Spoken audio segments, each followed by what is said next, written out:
Compassion has 10 components to it. So I want to talk about what compassion really is.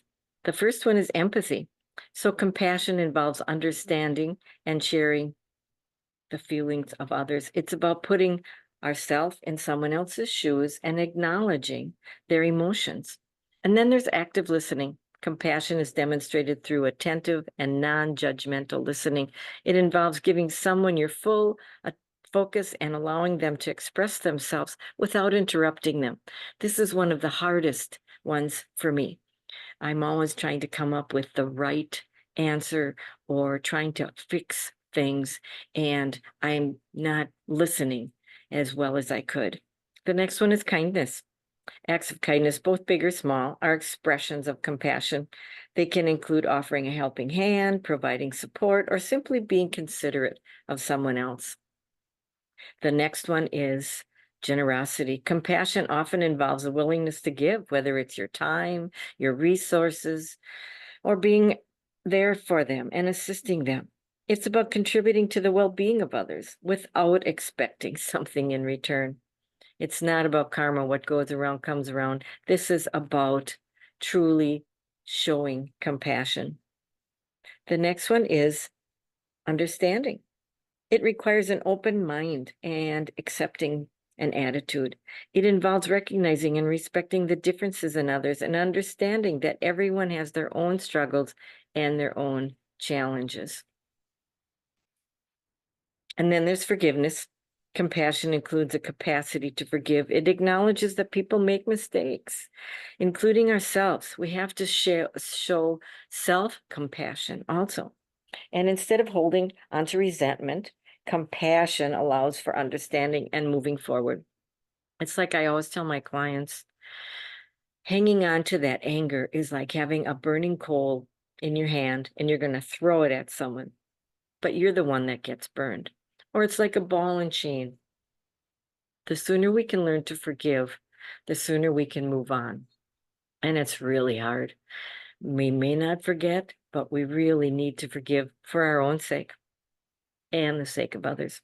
Support is another one. Providing emotional, practical, or moral support to someone in need is a key aspect of compassion, and it involves being there for others during challenging times. And then there's patience. Compassion often requires patience, especially when dealing with individuals who may be facing difficult times and they're not moving at the same pace that you would, or they're not doing the same things that you would do. And that moves into the next one of non-judgment.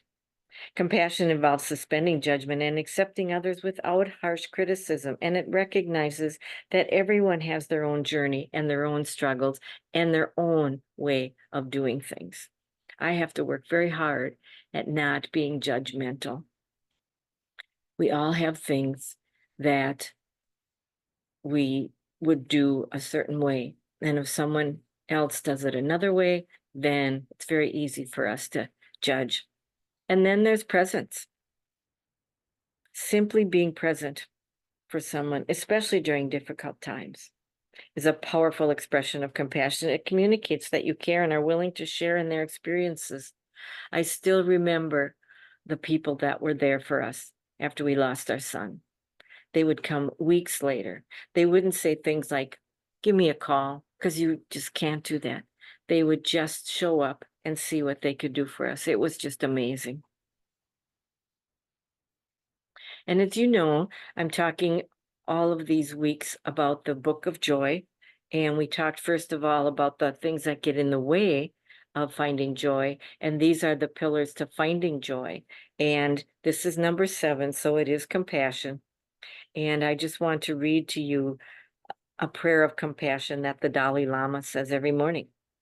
And I quote, "May I be a guard for those who need protection, a guide for those on the path, a boat, a raft, a bridge for those who wish to cross the flood. May I be a lamp in the darkness, a resting place for the weary, a healing medicine for all who are sick. For as long as the earth and the sky endure, may I assist until all living beings are awakened." Unquote.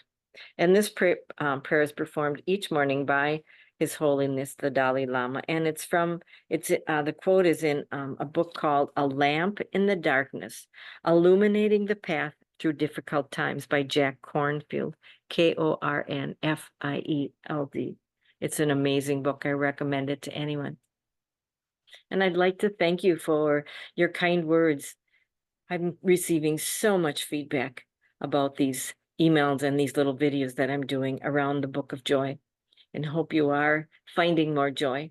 If you want to talk about it, give me a shout out, email me, Connie at wellnessforlifecoaching.com, or go to my website, Wellness for Life Coaching, set up a free call. This is about getting help when we need it and not expecting you to be paying for anything. Let's just connect and see how we can help each other out. Take care.